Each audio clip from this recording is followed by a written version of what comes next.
This family health and wellness segment is brought to you by GlaxoSmithKline Consumer Healthcare. Sensodyne, #1 dentist recommended brand for sensitive teeth.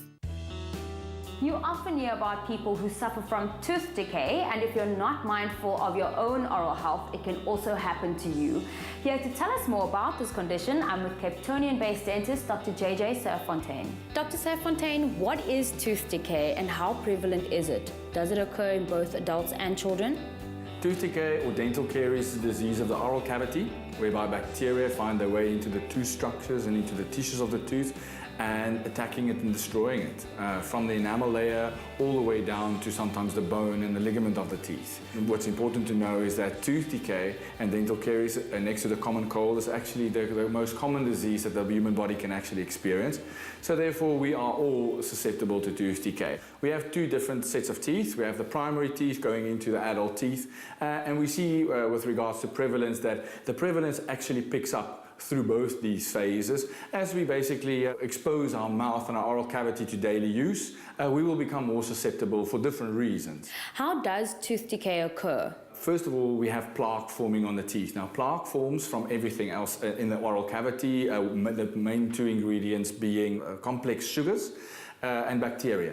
And if it's not removed sufficiently, the acid formed by this plaque will start to demineralize the enamel layer, our protective layer.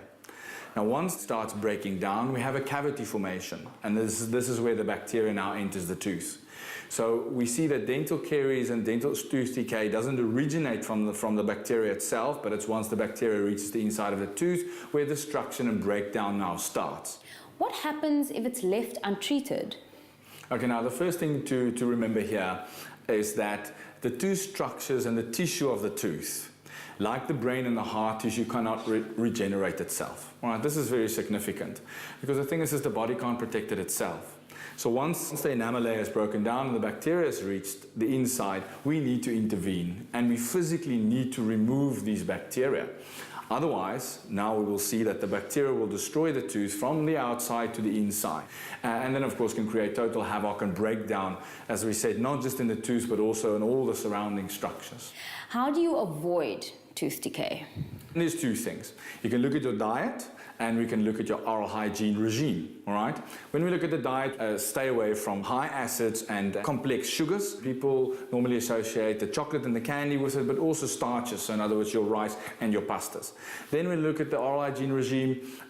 Toothpastes and toothbrushes have come a very long way, and if you look at the technology that they have, really, it's become really about the prevention of tooth decay more than actually just scrubbing on the teeth and removing plaque. So it's very important to choose the right tools and not just look at the price in the end. So we see that prevention is the key, but ultimately if we do run into trouble and we do run into tooth decay, the only thing that you can do is go to a dental professional and make sure that you treat this disease, because it's not just going to go away, and the thing is that it can have an adverse effect on your systemic system and your complete well-being. Dr. Serfontein, thank you so much for your insights on this topic. Your knowledge and wisdom is greatly appreciated. Thank you very much. It was a great pleasure. If our viewers have any concerns or queries on this topic, we suggest that you consult your dental practitioner.